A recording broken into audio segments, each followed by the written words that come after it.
علماء نے 16 کام لکھے ہیں جن سے رزق کے دروازے بند ہوتے ہیں، وہ بھی ساتھ ہی ساتھ سن لیجئے۔ ان میں پہلی بات، جوتے پہن کر اور کھڑے ہو کر کھانا، اس سے اللہ تعالیٰ رزق میں تنگدستی پیدا کر دیتے ہیں۔ اور آپ دیکھیں آج یہ عادت اکثر لوگوں کی ہے، گھروں میں بھی ٹیبل پہ بیٹھ کے کھانا کھائیں گے تو جوتے پہنے ہوئے ہوں گے، اور شادیوں میں تو لوگ ویسے ہی کھڑے ہو کے کھانا کھانا پسند کرتے ہیں۔ اس سے اللہ تعالیٰ رزق میں تنگدستی پیدا کر دیتے ہیں۔ بیت الخلاء میں ننگے سر جانا، اب آپ بتائیے کتنی کامن عادت ہے، ننگے سر ہی جاتے ہیں سوائے اس کے کہ جس کو سر پہ ٹوپی رکھنے کی عادت ہو۔ اور بیت الخلاء میں باتیں کرنا، پہلے تو سمجھ نہیں آتی تھی، لیکن جب سے سیل فون آیا اب بیت الخلاء میں باتیں کرنے کی بات بھی سمجھ میں آ گئی، اس سے بھی رزق کے دروازے بند ہوتے ہیں۔ تیسرا، مہمان کو بوجھ سمجھنا، مہمان کے آنے پر جس بندے کو تھوڑا تنگی محسوس ہو تو اللہ رزق کے دروازے بند کر دیتے۔ چوتھا، بغیر ہاتھ دھوئے کھانا کھانا، یہ تو بہت عادت ہے آج، بغیر ہاتھ دھوئے کھانا کھانے سے رزق کے دروازے بند ہوتے ہیں۔ پھر کھانے کے برتن کو صاف نہ کرنا، کھانا تو کھا لیا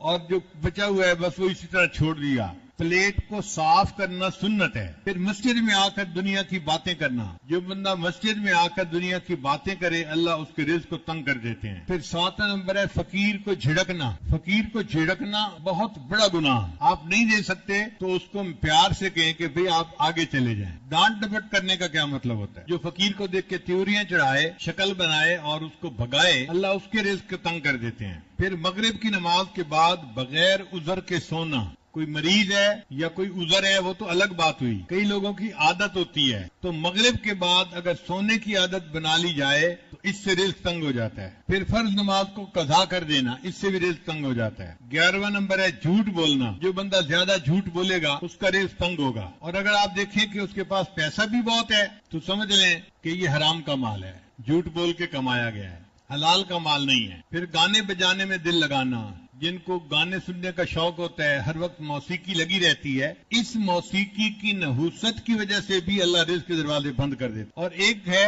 اولاد کو برا بھلا کہنا، یہ بھی عجیب بات ہے، کئی ماں باپ اولاد کو ہر وقت ہی برا بھلا کہتے رہتے ہیں۔ جو ماں باپ ہر وقت اولاد کو برا بھلا کہتے رہیں گے اللہ ان کے رزق کو تنگ کر دیں گے۔ پھر قرآن مجید کو بے وضو چھونا، قرآن مجید کو انسان جب بھی ہاتھ لگائے تو باوضو ہونا چاہیے، بے وضو ہاتھ لگانے سے رزق تنگی ہو جاتی ہے۔